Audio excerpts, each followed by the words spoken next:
Hi everyone. Today we are going to see a planetarium show, so I'm walking over there right now.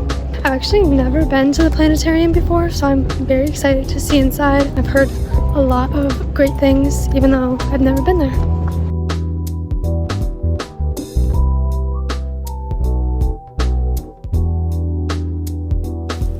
The BGSU Planetarium is ran by the Department of Physics and Astronomy.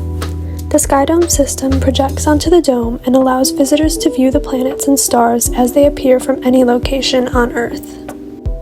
In preparation for the solar eclipse on April 8th, the BGSU Planetarium is hosting several educational shows.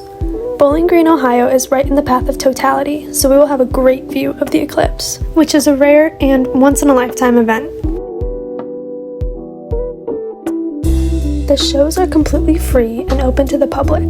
The one we went to is called A Trip Through Space and walked us through facts about each planet in our solar system and showed where we fit into our galaxy.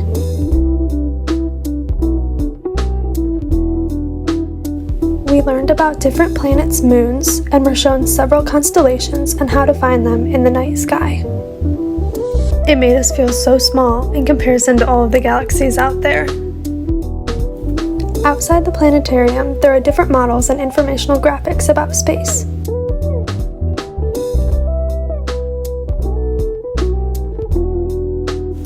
Head to bgsu.edu/eclipse to learn more about our solar eclipse watch party, volunteer opportunities, and other BGSU eclipse-related events happening around campus in the next few weeks. Thanks for watching. Like and subscribe for more.